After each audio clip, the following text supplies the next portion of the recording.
money in bulk. Woman pikin dey the street dey hawk. Still dem talk say make we no talk, but thank God say Mayegun don come. So my people make you loud, oh yo yo. Mayegun don come, oh yo yo. My people make you shout, oh yo yo.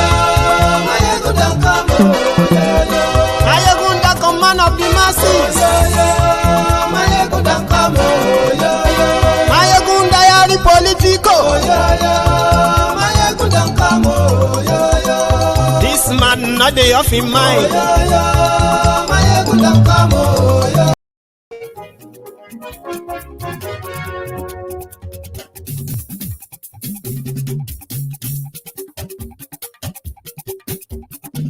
Mayegun làwa mọ̀ làmọ̀ tó dòdòdò. Mayegun diary, Mayegun number one.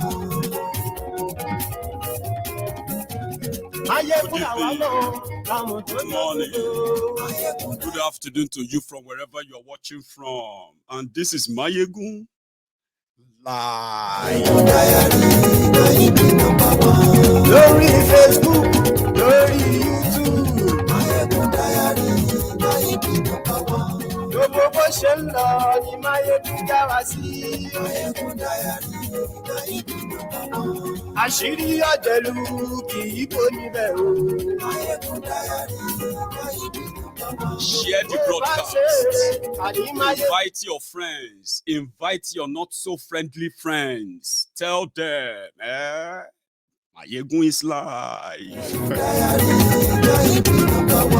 Mayegun diary, diary politico.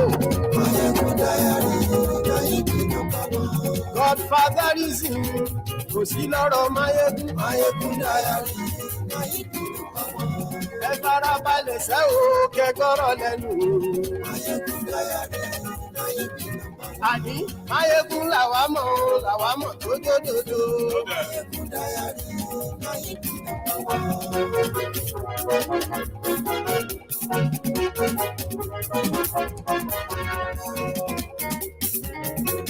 Àní ẹ̀sùn ra kì í. Mayegun ti dé. Mayegun ti dé.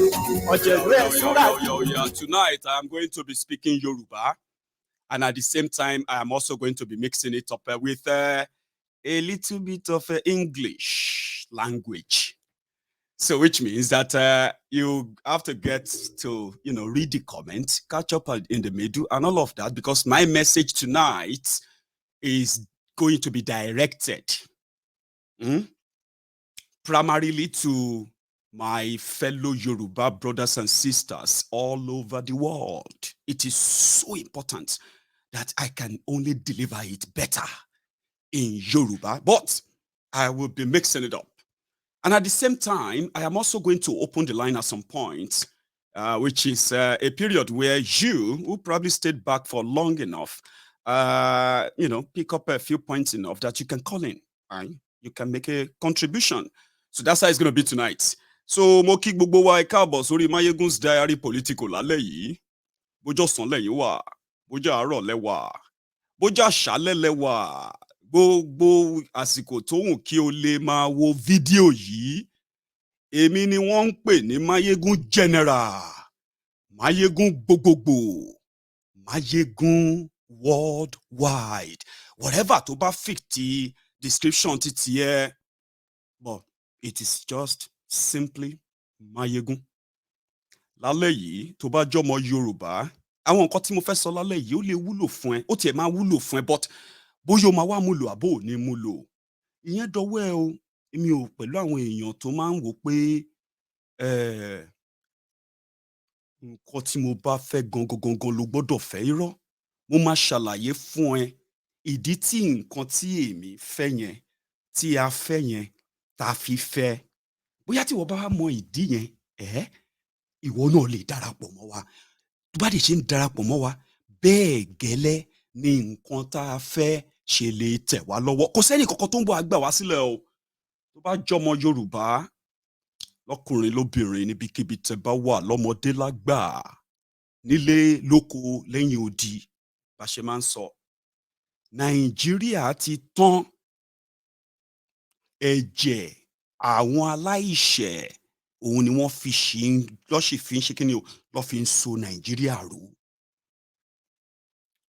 Ṣùgbọ́n tí ò bá ti sí àǹfààní fún wọn láti pa aláìṣẹ̀ mọ́, ìwọ gan á mọ̀ pé Nàìjíríà ti tán nígbà yẹn. Kò ní sí nǹkan tó ń jẹ́ Nàìjíríà mọ́ nígbà yẹn. Bọ́ lọ́wọ́lọ́wọ́ báyìí, Nàìjíríà inú ìgbèkùn ẹ̀ la wà. Tí wọ́n bá ń sọ pé kò sówó, kò síṣẹ́, kò síná, kò sómi, wọ́n ti lé ìwé, kò síwòsàn, tí Nàìjíríà ń bá fà lójoojúmọ́ yìí o. Tá bá ṣe ń sọ pé Nàìjíríà, ká máa rántí pé àwọn èèyàn wa náà wà nínú ẹ̀. Ṣé tí wọ́n bá ti ń gbé statistics jáde, àwọn èèyàn wo ló dolòṣì? Àwọn èèyàn wo ni àwọn ajínigbé jí gbé? Àwọn èèyàn wo ni àwọn ajínipa jí pa? Àwọn èèyàn wo ni Fúlàní darandaran ba ìlú wọn jẹ́, ba dúkìá wọn jẹ́, tó gbẹ̀mí wọn? Ṣé tí wọ́n bá ń kà lọ, ṣé tí wọ́n bá ń wo nọ́mbà yẹn bó bá ṣe ń ga sí látòkè ọya, ṣé tó bá ti ń dé bẹ́ẹ̀ ló máa dárúkọ àwa ọmọ Yorùbá o. Pé poverty tí wọ́n ń sọ yẹn, ayé àtijọ́ lẹ̀ ń rò pé poverty ibì kan nìkan ló mọ̀ o. So ìwọ tí wọ́n wá jẹ́ gẹ́gẹ́ bí ọmọ Yorùbá nínú Nàìjíríà yẹn, wọ́n ti sọ fún ẹ pé o ní option, but o l'option o mọ̀ ni. Nàìjíríà ṣe ìbàjẹ́ kan tó jẹ́ wípé àwọn èèyàn ò tètè, àìmọye èèyàn ló ń wò mí báyẹn sí yẹn o.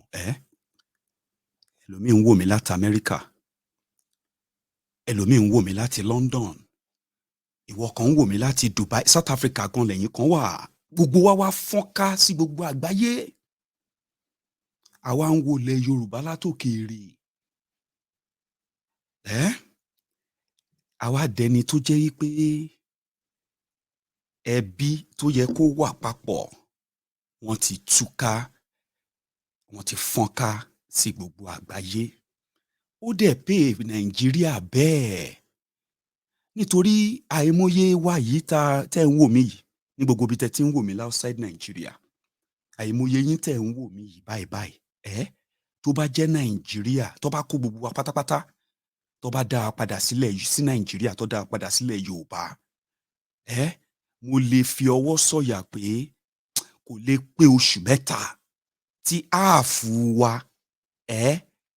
tí a máa stage nǹkan tí wọ́n ń pè ní revolution. Ṣé mọ̀ dí? Torí gbogbo nǹkan tí àwọn èèyàn wa gbà nílé, táwa gan gbà nígbà táwa lé, torí àríran àrítán, nígbà tá a jáde tán, ó wá di nǹkan tó ń dùn wá, tó ń ká wa lára, ó wá dà pé kò sí nǹkan tá a lè ṣe sí. Kí la fẹ́ ṣe sí báyìí sí? Tẹ́ bá ní ká pín, báwo la ṣe fẹ́ pín? Àwọn èèyàn wa náà kọ́ ló tún sáré kiri yìí tọ́nà fẹ́ swagger wọn ṣe gbọ́n fẹ́ ṣàwòyí. Ìyẹn wa mú rẹ̀wẹ̀sì bá wa pé wọ́n lé wa kúrò nílé, wọ́n wá fẹ́ sọ wá di ilé ògbà ọ̀nà ògbà. Àwọn kan wà nínú wa tó jẹ́ pé kò jọ wọ́n lójúmọ́ pé táwọn bá kú síbi táwọn ń wà ń sìn, káwọn dàgbàdàgbà sí Amẹ́ríkà, káwọn kú ẹ̀sìn mi sí Amẹ́ríkà. Ṣùgbọ́n àwọn kan wà tó jẹ́ pé Yorùbá, ọmọ Yorùbá títí wọn, ibi tí wọ́n sin ibi wọn sí yẹn, ibi ọmọ wọn sí yẹn, ó ń fà yín, ó ń fà wọ́n lójoojúmọ́. Ṣùgbọ́n tí wọ́n bá ń ṣí ìwé ìròyìn tó ń wo gbogbo ẹ̀, wá wò pé ilé ọ̀hún ni ò dẹ̀ ṣe padà sí yìí o, àgbàdẹ ló ti ń dé yìí o, kí la máa wá ṣe? Ká dẹ̀ máa ṣe náà yìí.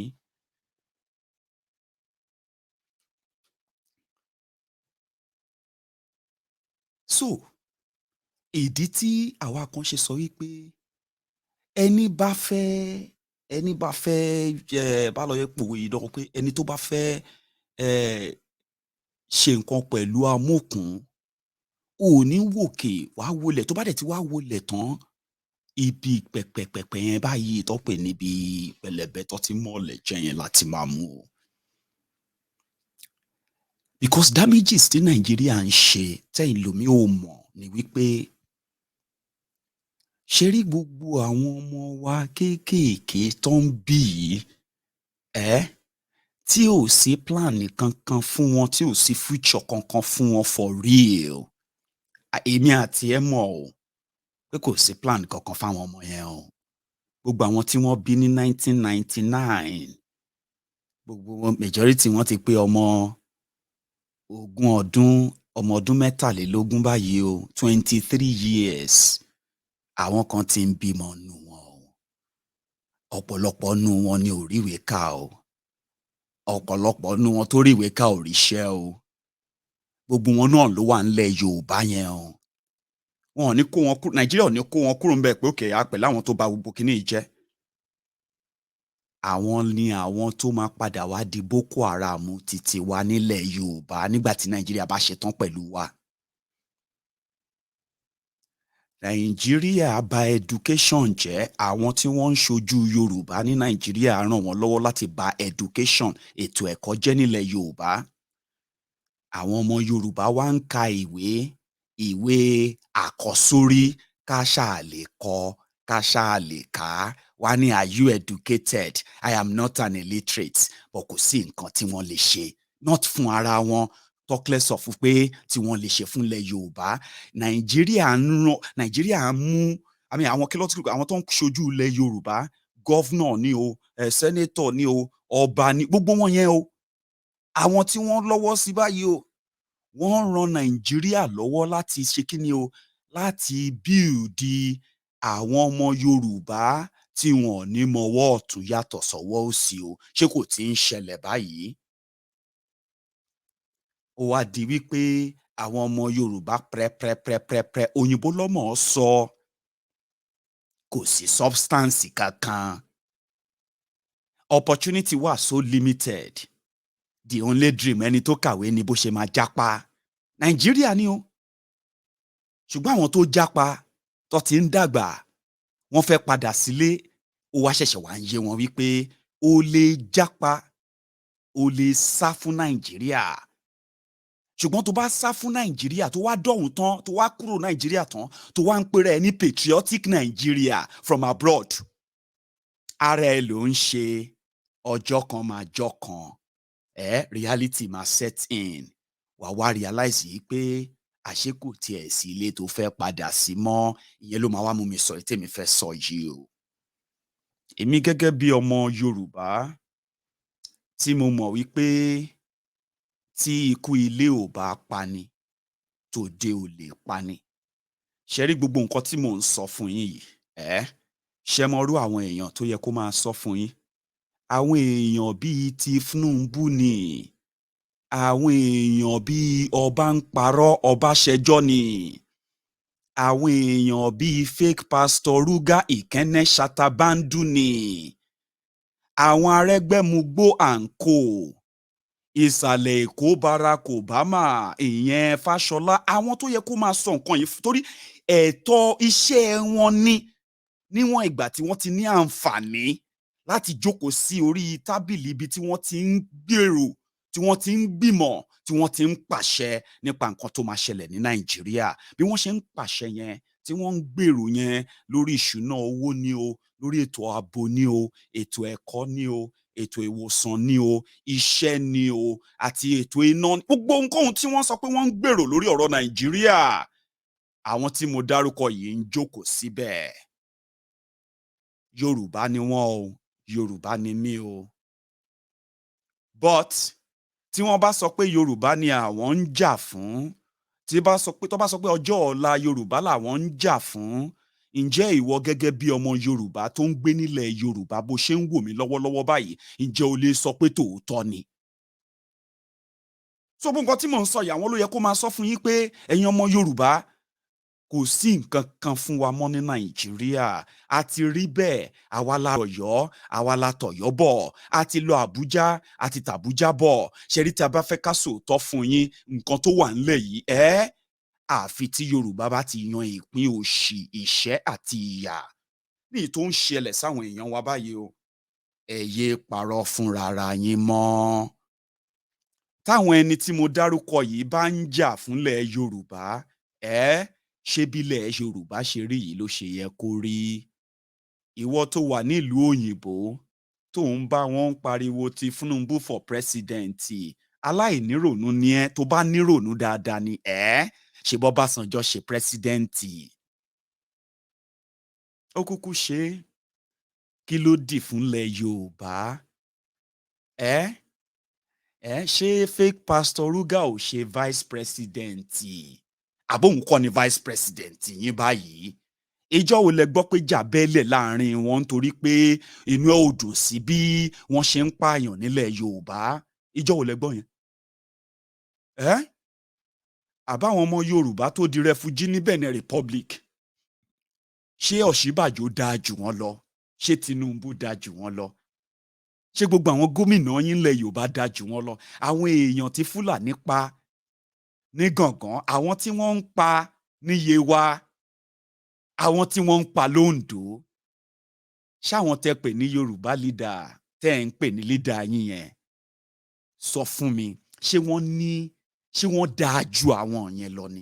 Àbí torí wọn ò tí ì gbé wọ àbí torí wọ́n sì ń lè san owó kóńgò gàrí, àbí torí wípé ìlú òyìnbó tí wọ́n wà àwọn ẹbí ẹ̀ ò màlá àbọ̀màlá?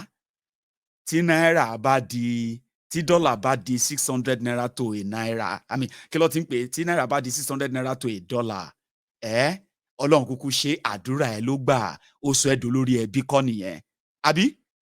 Kátó wí kátó fọ̀, $100 ó ti fi ṣe 60,000, £100 ó ti fi ṣe 75,000.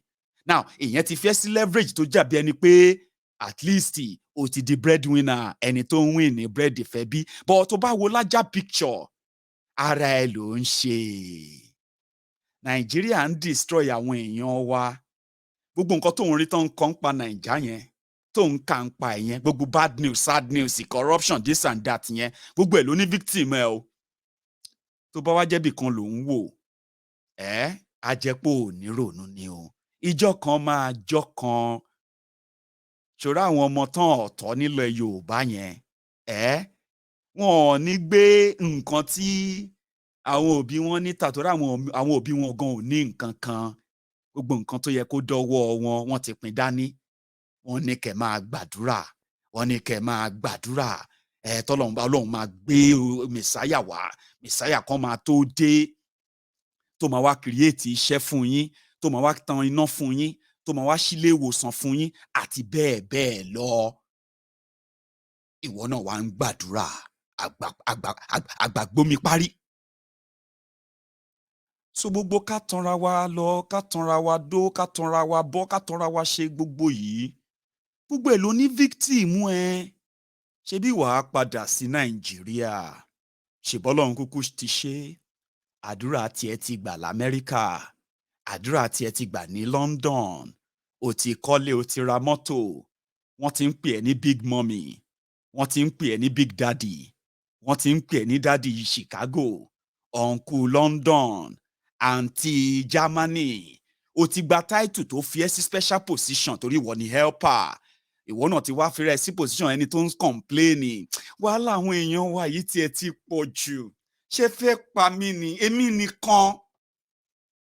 Tẹ́lẹ̀ yìí bá iṣẹ́ mi ni mo ní kẹ́ lọ márì ni.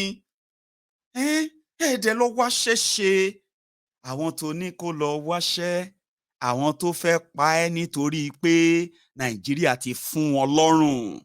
Ó pẹ̀lẹ́ ní tó ń contribute sí o, tó ń ṣe patriotic Nigeria láti abroad. Ṣé wàá mọ funniest thing? Ojoojúmọ́ làwọn èèyàn wá ń ṣubú sínú ìṣẹ́ àti òṣì.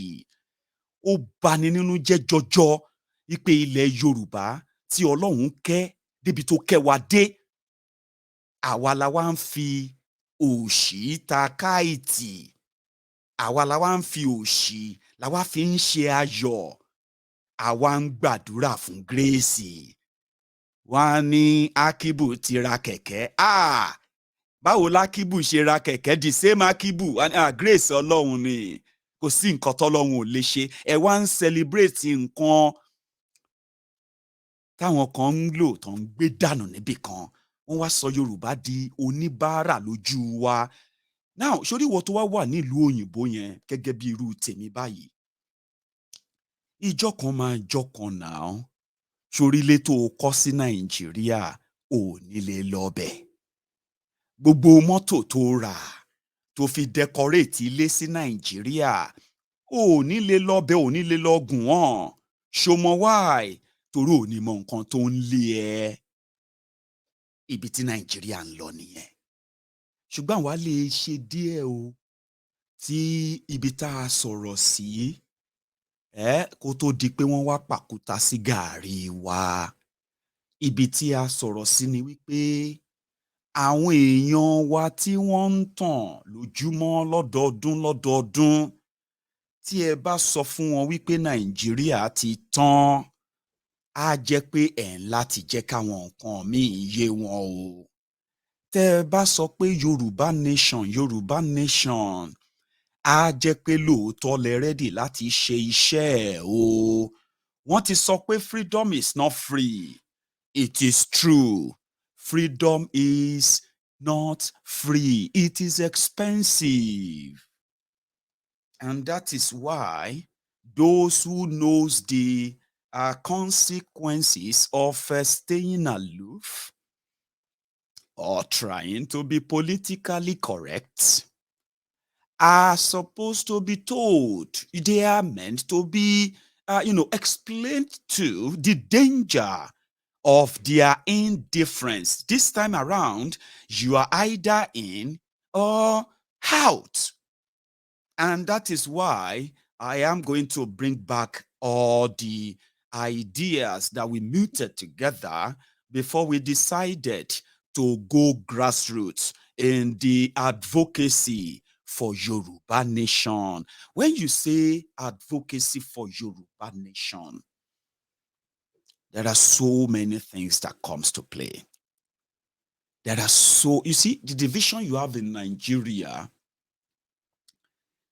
is a replica of so many differences among the indigenous people of Nigeria.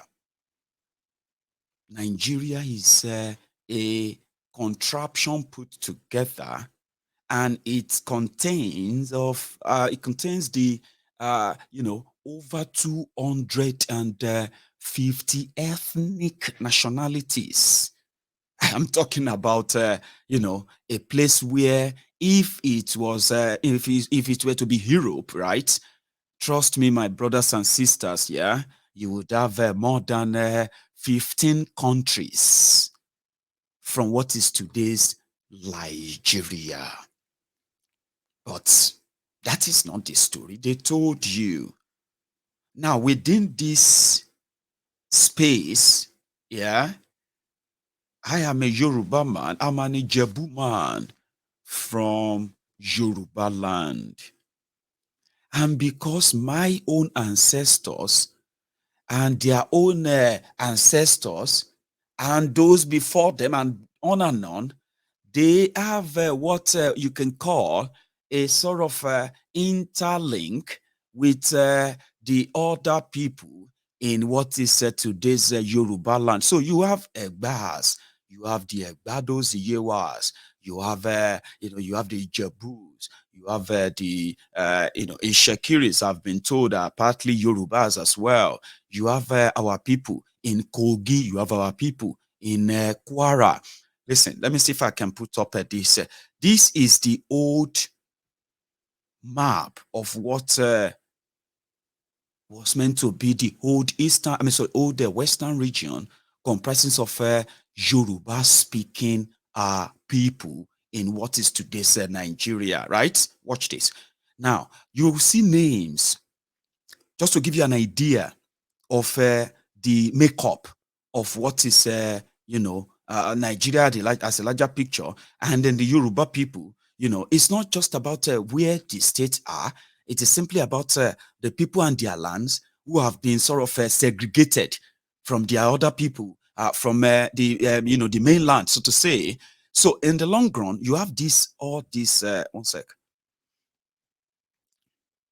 So you have Yorubas scattered in all of these green areas, right? Now, these covered areas, yeah, are meant to be, if it wasn't for Nigeria, yeah, they are meant to be a place of a country of their own, yeah, with their own law, with their own, system of governance and every other thing you can see with any modern day, country, any country that you can come across you have in the world today. But we are scattered that way. However, the language, the connection, the tradition, the culture, every other thing, as they remain intact. Now, our effort is now to bring back this, this family, these brothers, these cousins, this same family that were supposed to be together in the first place. Now, if you can bring them together to make them agree that indeed they deserve better in the long run, yeah, you are this close to getting whatever name we come up with. We are open. You see, when you open the conversation around should we go or should we not, conversation around our security, who are those involved, and all of that. And remember that our situation has gone beyond complaining. Our situation has gone, has gotten to a stage of discovery, yeah, and at the same time, networking, and at the same time, a time for action. You cannot act on behalf of people who are completely unaware. And if they have to be aware, then you have to make that a collective one. That is why on Mayegun's Diary Political, we decided that how do we get closer to them? How do we take the message of liberation, the message of this freedom we are talking about? How do we take it to them? How do we explain the what do you call it? The freedom that we say is not free. How do we work this out?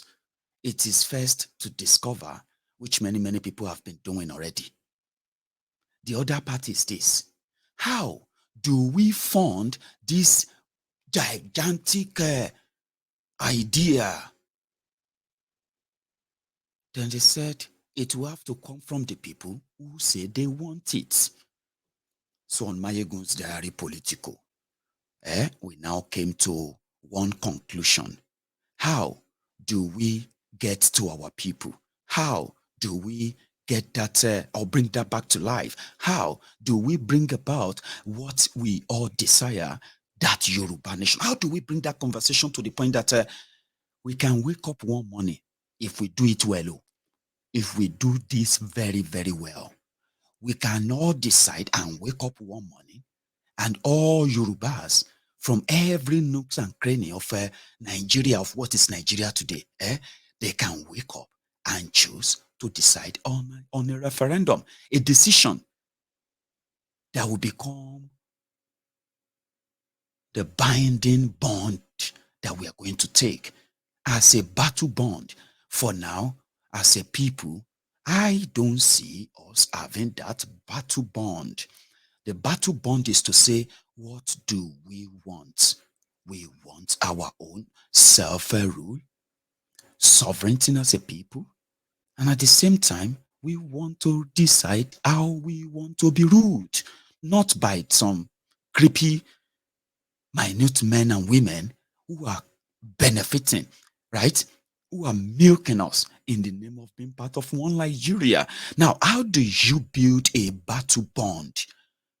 That is exactly what we want to do. And that's exactly what I'm about to explain to you. On this platform, we said, first, let us ask those who want Yoruba nation first. Do you want Yoruba nation out of Nigeria? That is the first question. And if they say yes, you can ask them why. If they say no, you can also ask them why. We want to build a sort of an ideal movement via this platform, Mayegun's Diary Political, an ideal movement that will open up a conversation between the Yorubas, us, because now only us fit defeat ourselves. So the only people who can stop Yoruba nation are no other people than the Yorubas. If we can make Yorubas from every nooks and cranny of Nigeria today, wherever they have been segmented to or segregated to, if you can make them want Yoruba nation, that is our battle bond. It is a bond that we will take to anywhere on this surface of the earth until we move. And doing so means we are not violent. Okay? I know those who believe that, if we want Yoruba nation, we must fight war. And they have been telling me this, or maybe telling us this, for at least as much as I can remember. They have been saying this for 2 years now. We must fight. We must, but it's all talk, no action. So those ones are called distractors. They have been distractors. And I think, gẹ́gẹ́ bí nǹkan tí àwọn Yorùbá sọ, wọ́n ní pé nígbà míì báyìí o, wọ́n lẹ́ni tá à ń bá nájà, òun là ń kọjú mọ́, a kì í wo ariwo ọjà. Wọ́n lẹ́ni tó bá wo ariwo ọjà, ó dà pé kò ní nǹkan ṣe ni. Èmi ò dẹ̀ pẹ̀lú àwọn aláìní kan ṣe, àbẹ́yìn pẹ̀lú àwọn aláìní kan ṣe. Ìdí nìyẹn ta ṣe ń láti gbé question yìí lọ bá àwọn ọmọ Yorùbá. Ṣe rí tí a bá rí majority àwọn ọmọ Yorùbá nílé àti ní ẹ̀yìn odi, tí wọ́n bá gbà pé a fẹ́ gba Yorùbá nation lóòótọ́, 1 million barrel of àbí kí ló ti ń gbé 1 million battalion kí Nàìjíríà kó àmì jọ láti kọ́kọ́ gbogbo àmì wọn jọ ní Nàìjíríà, kí wọ́n tún yá díẹ̀ kún láti other African countries. Ṣe rí ọjọ́ tí majority Yorùbá bá sọ pé ó ti yá, ìjọ yẹn ló yá o. Ṣùgbọ́n èmi àti ẹ mọ̀ lénìí wípé argument tó ṣì ń wà láàárín àwa Yorùbá, mò ń sọ àwọn Yorùbá tó ní làákàyè o. Kò ń ṣe gbogbo Yorùbá tẹ́ rí tó ń jọmọ tó ń jórúkọ Yorùbá náà ló jẹ́ pé làákàyè wọ́n gbé nǹkan tá à ń sọ yìí o. Ìdí nìyẹn tó ṣe jẹ́ pé ẹ̀yin tí làákàyè yín kún tó gbé ojú òṣùwọ̀n, tó kún ojú òṣùwọ̀n, láti mọ̀ wípé kì í ṣe gbogbo ọmọ Yorùbá àbẹ́ni tó ń jẹ́ orúkọ Yorùbá òun ni ọpọlọ wọn gbé nǹkan tá à ń sọ yìí. Ìdí nìyẹn tẹ́yin náà ò ṣe gbọ́dọ̀ bínú tẹ́ ń bá wọn sọ̀rọ̀.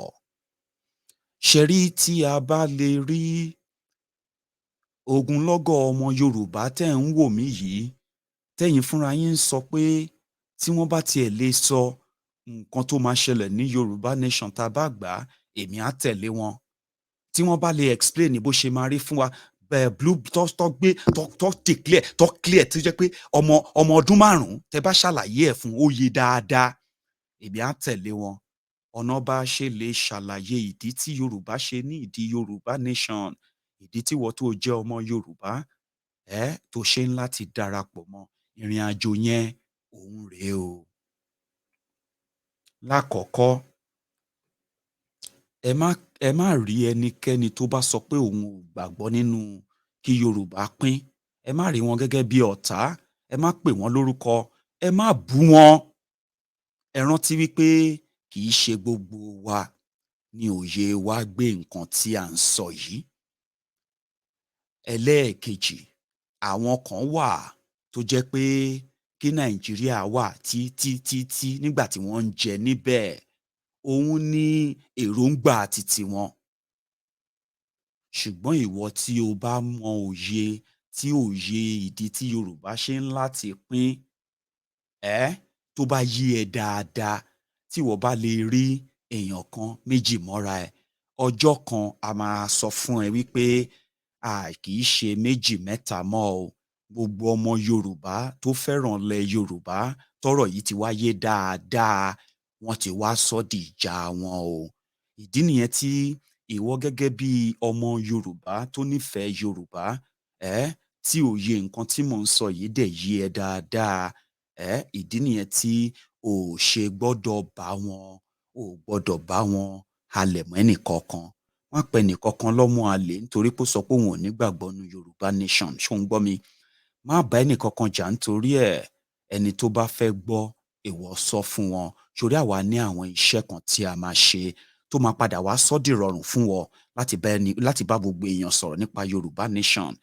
Ìyẹn ló ṣe jẹ́ wípé o ṣe ń láti gbọ́ mi báyìí o. Ṣé rí tí a bá jẹ́ pé lóòótọ́ la fẹ́ Yorùbá nation, tí a dẹ̀ mọ̀ wípé òmìnira kì í ṣọ̀fẹ́, kò dẹ̀ sí ẹnì kankan tó máa dé láti ọ̀run àbí tí àwọn alálẹ̀ máa rán wá àbí tí àwọn ó ti yé ńsìn tó máa wá gbà wá nínú ibi tí a kóra wá sí yìí ní Nàìjíríà. Àwa la máa gbára wa o. Ṣùgbọ́n nǹkan àkọ́kọ́ ni pé ṣé lóòótọ́ lo fẹ́ kí Yorùbá gba òmìnira kúrò lábẹ́ Nàìjíríà? Ṣé lóòótọ́ lo fẹ́? Tó bá jẹ́ lóòótọ́ lo fẹ́, idea titi wa ni wípé ṣorẹ́ni tí ò fẹ́ gan, nígbà tí a bá bẹ̀rẹ̀ sí ní gbé àwọn ìkéde wa lọ́lọ́kan òjọ̀kan, ogunlọ́gọ̀ ìkéde, ogunlọ́gọ̀ ìwé, ogunlọ́gọ̀ kí la ti ń pè é, gbogbo àwọn information tí ọmọ Yorùbá need láti mọ̀ láti rí wípé kò sí ọjọ́ ọ̀la fún wa ní Nàìjíríà. Nǹkan tí mo ṣe fẹ́ sọ léyìí ni wípé èèyàn ò tanra ẹ̀ bí bàbá ìbejì àbí ìyá ìbejì bó ṣe máa ń sọ. Tọ́ní Táyé ńkọ́ tó ló wà l'Amẹ́ríkà, tọ́ní Kẹ́hìndé ńkọ́ tó ló wà ní Germany. Ẹ ti gbọ́ báyìí, kò dẹ̀ bí ìbejì kankan. Òun lọ̀rọ̀ wípé tí a bá fẹ́ gba Yorùbá nation lóòótọ́, èmi àti ìwọ a gbọ́dọ̀ di evangelist o. A gbọ́dọ̀ di oníhìnrere, ajíhìnrere Yorùbá nation. Ìyẹn làwa ṣe sọ pé lórí Mayegun's Diary Political, a máa gbé nǹkan kan kalẹ̀ ní tí a pè ní Yorùbá Rescue Fund.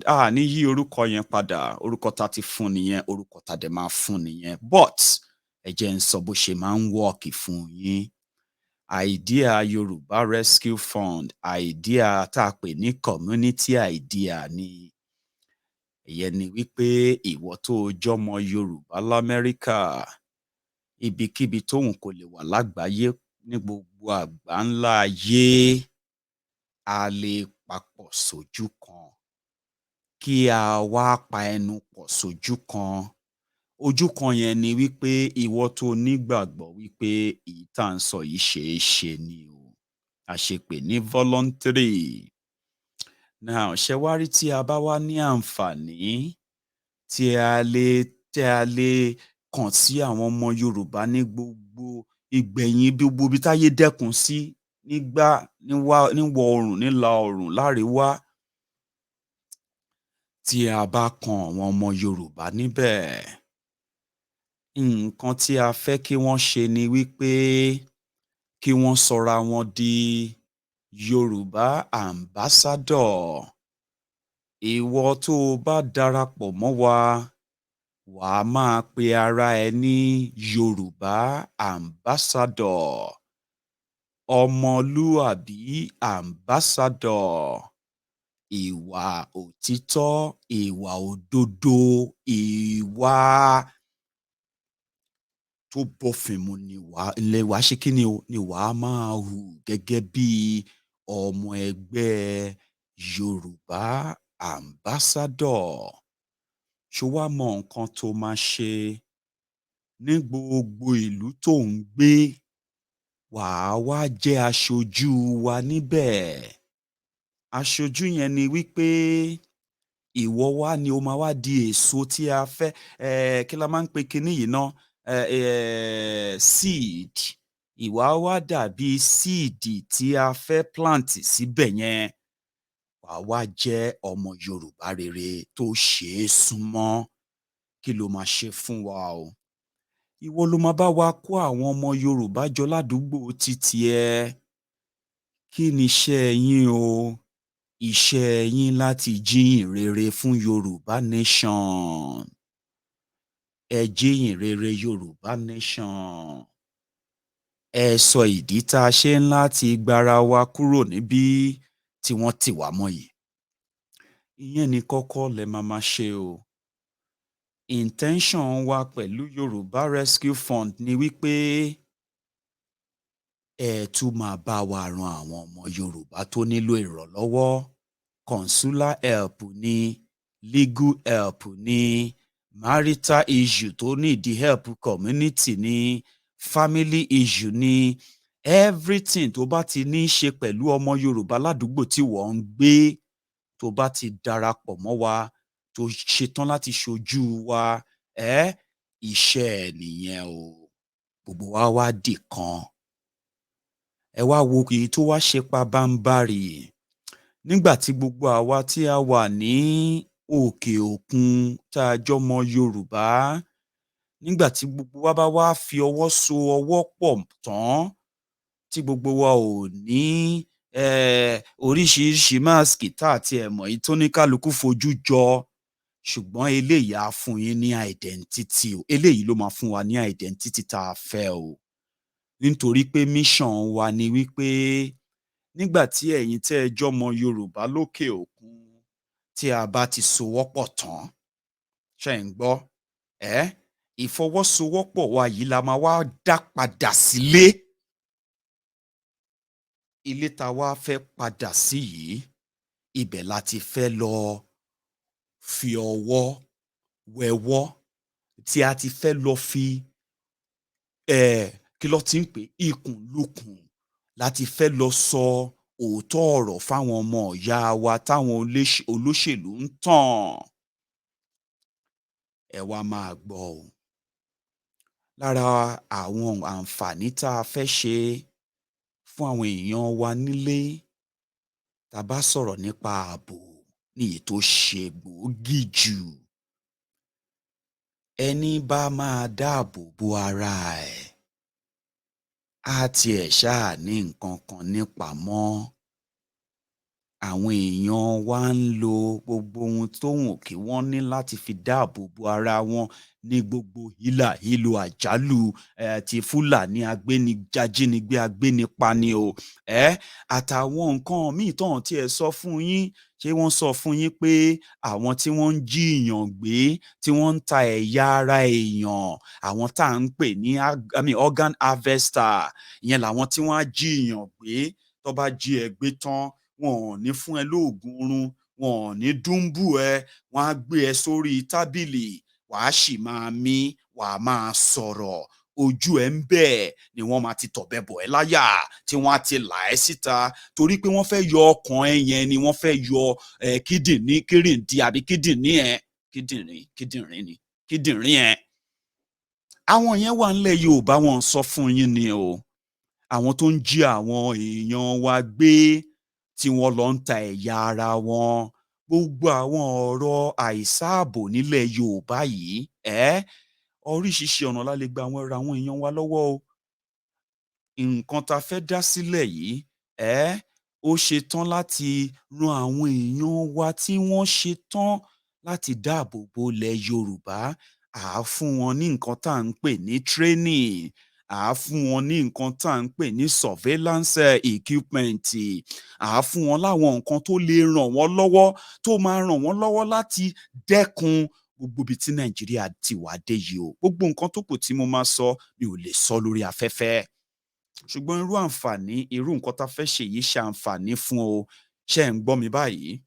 Nǹkan tá a fẹ́ ṣe, à ń sọ pé ebi ń pa àwọn èèyàn lórí Mayegun's Diary Politico.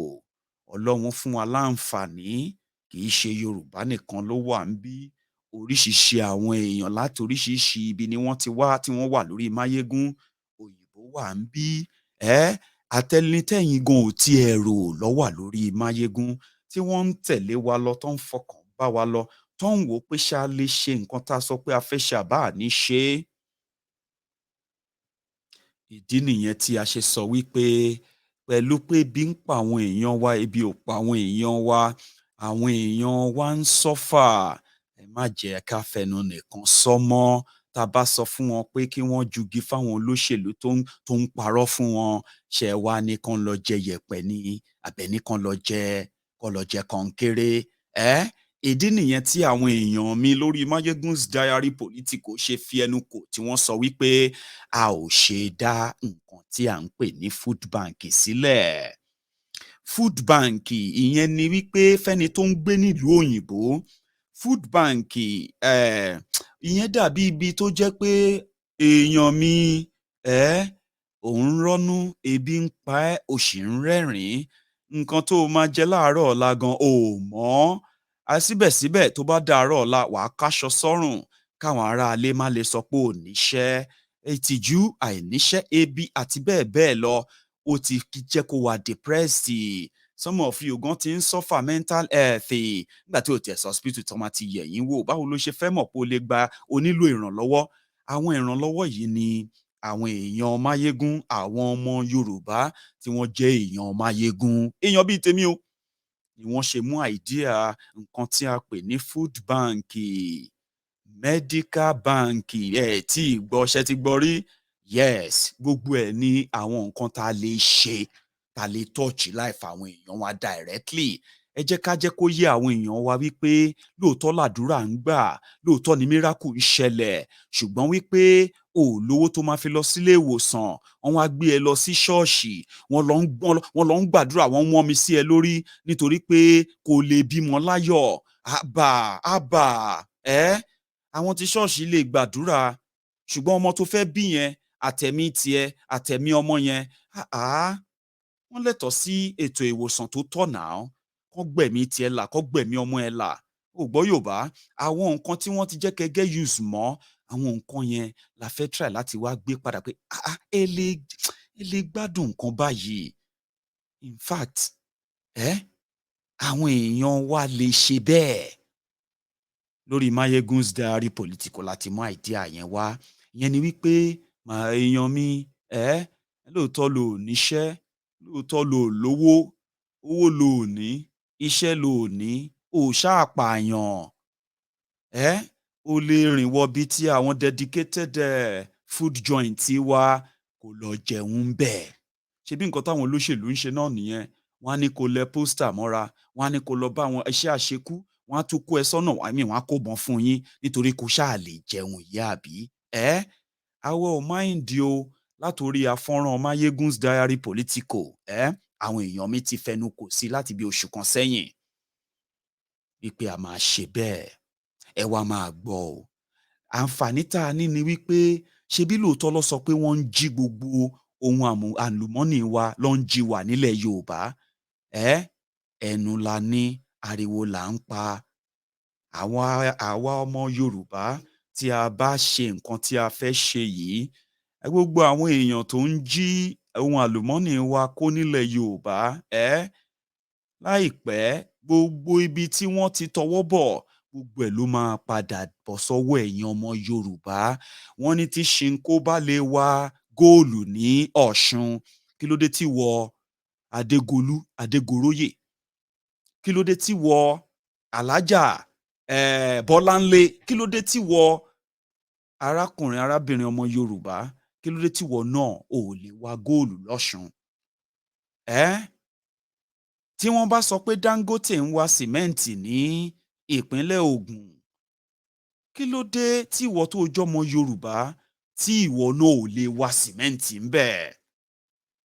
Gbogbo àwọn nǹkan tí a ti ń complain nípa ẹ̀, àsìkò ti tó láti act lé wọn lórí. Ìwọ tó o bá dẹ̀ máa act, o gbọ́dọ̀ jẹ́ ẹni tó jẹ́ pé ọwọ́ ẹ ti tèkú idà o. Ọmọ tọ́wọ́ ẹ̀ bá tèkú idà, òun ni wọ́n lò láti láyà kó lọ bèrè ikú tó pa bàbá ẹ̀. Mi ò ní sọ much fún yín níbẹ̀. Bàwa ní intention láti jẹ́ kí èyí tí wọ́n ti gbé síta, ṣé mọ̀ pé wọ́n ti ṣe débi pé àwọn ni wọ́n ń kúkú ń ṣe gbogbo ẹ̀. Àwọn ọmọ tó jọmọ Yorùbá tí wọ́n lajú sílẹ̀, ó tẹ́ wọn lọ́rùn kí wọ́n lọ gba appointment l'Abuja, ó tẹ́ wọn lọ́rùn kí wọ́n gba contract, kò kúkú kàn wọ́n. Ẹni àmọ̀rí ò bá kú ni wọ́n, kámọ̀rí sọnù. bámúbámú ni mo yó lọ̀rọ̀ wọn. Wọn ò mọ̀ bóyá ebi ń pọmọ ẹnìkọ̀ọ̀kan, ṣùgbọ́n ẹní bá máa jà, wà á ní nǹkan ìjà lọ́wọ́. Ìwọ tó o bá máa gbèjà èèyàn, ìwọ náà gbọ́dọ̀ ní nǹkan ìjà lọ́wọ́. Nǹkan ìjà wa rèé o. Nǹkan ìjà wa ni wípé tẹ́nu wa bá kò bá ṣe sọ sí, tá bá ṣe bẹ́ẹ̀, ká wá wo bó ṣe máa lọ, àbí bẹ́ẹ̀ kọ́? So ìyẹn ni tọ̀rọ̀ food bank. Àwọn èèyàn wa ti bẹ̀rẹ̀ iṣẹ́ lórí ẹ̀ kí n má parọ́ fún yín. Àti láwọn ọmọ Yorùbá tí wọ́n ti sọ wípé Máyégún, tẹ́ ẹ bá fẹ́, because lára nǹkan tá a fẹ́ wá ṣe òun ni wípé àwọn tí wọ́n jẹ́ àgbẹ̀ nílẹ̀ Yorùbá tí wọ́n ń gbin oúnjẹ, a máa súnmọ́ wọn. Gbogbo èyí tí wọ́n ti gbìn, à á rà lọ́wọ́ wọn. À á lọ kó fáwọn èèyàn wa ní owó tí a pè ní ìdajì 50%. Effort wa ni wípé nígbà tí ìwọ tó wà nílùú òyìnbó tó ń fi owó ránṣẹ́ sílé lójoojúmọ́ lóṣooṣù, owó tó fi ń ránṣẹ́ sílé lóṣooṣù tó fi ń subsidize àwọn èèyàn wa nílé, wọ́n fẹ́ sanwó iléèwé ni, wọ́n fẹ́ sanwó oúnjẹ ni, wọ́n fẹ́ sanwó ilé, wọ́n fẹ́ sanwó school, wọ́n fẹ́ sanwó ilé ìwòsàn ni, wọ́n fẹ́ san gbásùn àwo tó ń dà sílé yẹn. Ẹkọ́nọ́mì Nàìjíríà ló ń dá sí, àbí bẹ́ẹ̀ kọ́? Nàìjíríà ń yọ èyí tó máa yọ nínú ẹ̀. Bó ṣe ń dọ́wọ́ àwọn èèyàn wa, inflation wọn ní Nàìjíríà ti gbà tán lọ́wọ́ wọn, kóṣù tó parí wọ́n tún ti ń pè ẹ́ fowó míì. What about tí a bá mú fraction nú owó wa ta fi ń ránṣẹ́ sílé yẹn, tá bá wá deliberately tá bá target ẹ̀ sí Yorùbá economy? Ìdí nìyẹn tá a ṣe sọ pé a fẹ́ ṣe food bank wa. Ṣé rí nígbà tí wọ́n bẹ̀rẹ̀ sí ní put statistics together lórí ọ̀rọ̀ food bank ńlẹ̀ Yorùbá tí a pè ní Odùduwà market, idea yẹn rèé o. Nígbà tí a bá bẹ̀rẹ̀, àwọn ọmọ Yorùbá kan ti wà tí wọ́n ti lérí fún èmi wípé tó bá ti bẹ̀rẹ̀, nǹkan táwọn fẹ́ dá sí ni wípé ṣẹ̀rí ẹ tó bá jẹ́ pé ẹ nídìí trọ́ọ̀kì ni, àwọn trọ́ọ̀kì tó lè gbé oúnjẹ láti inú oko gbé wọn wá sínú ìgboro. Tẹ́ ẹ bá fẹ́ ilé tí ẹ fẹ́ store oúnjẹ sí, tẹ́ fẹ́ máa process oúnjẹ ń bẹ̀ kó tó di pé ẹ máa kó lọ, tẹ́ máa tà wọ́n fáwọn èèyàn wa, èmi á fún yín nílé. Àti ráwọn èèyàn tó ti ń sọ wípé tí ẹ bá ti bẹ̀rẹ̀ Máyégún, èmi ready láti fún yín ní 10 acres. Ṣé rí àwọn kan ti ń sọ wípé Máyégún, tí ẹ bá ti bẹ̀rẹ̀, àwa ṣetán láti supply yìí seedling ni, ìyẹn ni èso tí àwọn èèyàn wa máa gbìn, èyí tó lè sáré hù kíákíá, tó lè sáré create oúnjẹ ní kíákíá, tá a wá di nǹkan tó máa dé ibi tí ìwọ tó ń wò mí yìí báyìí. Idea àwọn èèyàn mi ó máa di nǹkan tó jẹ́ pé ṣorí ìwọ tó ń wò mí láti Nàìjíríà, tó ń wò mí láti ilẹ̀ Yorùbá báyìí, ìjọ kan máa wà, báàgì oúnjẹ tó fẹ́ lọ rà yẹn, ṣorí báàgì gàrí, báàgì ìrẹsì àti gbogbo nǹkan tóhun tó rà bí oúnjẹ títí kan atarodo ẹ tó fẹ́ rà yẹn, wàá kó sínú báàgì báyìí, á sọ fún ẹ pé proudly Yorùbá, proudly Yorùbá. Lára báàgì yẹn wàá rántí pé Máyégún sọ nǹkan bẹ́ẹ̀ bóyá oṣù mẹ́ta sẹ́yìn, bóyá oṣù mẹ́fà sẹ́yìn. Ìyẹn ló ṣe ń dùn àwọn èèyàn mi pé ọ̀rọ̀ Yorùbá rẹ